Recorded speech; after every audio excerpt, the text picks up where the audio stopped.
देखिए, मैं माननीय नड्डा जी के तो इस चीज का वक्तव्य का जवाब तो नहीं दूंगा, लेकिन मैं देश की जनता से पूछना चाहता हूं कि वो भली भांति जानती है कि पिछले दिनों पार्लियामेंट से माननीय राहुल गांधी जी की सदस्यता और उनके विरोध और उसके चलते हुए उन पर जो भी कार्रवाई की गई वो कब की गई और क्यों की गई।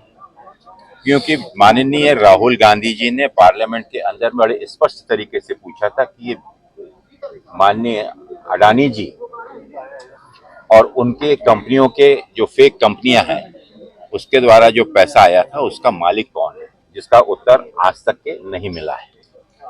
पिछले दिनों सभी अखबारों ने एक और चीज को उजागर किया था, जिसके चलते हुए 22,000 करोड़ का पुनः एक बार प्रश्न किया गया। तो मैं सिर्फ इसी चीज का एक स्मरण कराना चाहता हूं कि उसका जवाब आज तक के क्यों नहीं मिला। ये पैसा किसका है और ये पैसा कहां से लूट कर लाया गया है। देश का पैसा बाहर भेजकर फिर से देश में जो लाया गया है वो पैसा किसका है। ये प्रश्न का उत्तर माननीय राहुल गांधी जी के बाद अखिल भारतीय कांग्रेस कमेटी के प्रवक्ताओं द्वारा बार बार इस चीज को आज भी पूछा जा रहा है, उसका स्पष्टीकरण आज तक के नहीं आया। नोटबंदी के दौरान, जो कि मैं समझता हूं कि इस कालखंड का एक सबसे बड़ी मिस्ट्री है कि नोटबंदी से इस देश को क्या फायदा हुआ या किसका फायदा हुआ। नोटबंदी के दौरान जो पैसा जमा किया गया और जो पैसा नहीं जमा हुआ वो पैसा किसका है। कहा गया था कि देश से आतंकवाद खत्म हो जाएगा, देश के अंदर जो बाहरी ताकतें हैं उनकी ताकत कम हो जाएगी। क्या उसमें कोई सुधार आया? ये प्रश्न मैं भारतीय जनता पार्टी के माननीय अध्यक्ष आदरणीय नड्डा जी से मैं कहना चाहता हूं कि पार्टी के अध्यक्ष होने के नाते उनके पार्टी की सरकार के संबंध में जो प्रश्न उठाए गए हैं उस पर वो जवाब क्यों नहीं देते। मणिपुर में आदरणीय प्रधानमंत्री आज तक पूरा विश्व घूम रहे हैं, विश्व के नेताओं का यहाँ पर स्वागत कर रहे हैं, लेकिन मणिपुर की समस्याओं के ऊपर में एक शब्द भी उनके मुंह से आज तक क्यों नहीं निकला। मणिपुर जल रहा है, उसके बारे में उन्होंने कौन से कदम उठाए।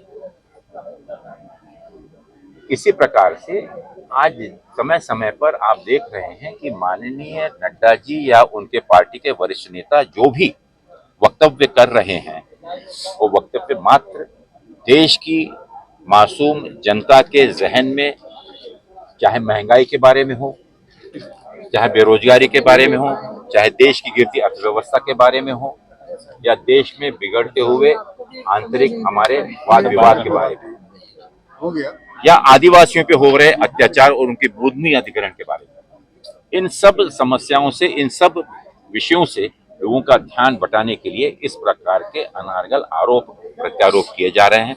और जिस संकल्प यात्रा की आप बात कर रहे हैं, और पिछले दिनों मैं भी उसको समझ रहा हूं, देख रहा हूं कि यहाँ पर इस प्रदेश के 3 प्रदेश एक साथ नए प्रदेश बने थे, छत्तीसगढ़, उत्तराखंड और झारखंड।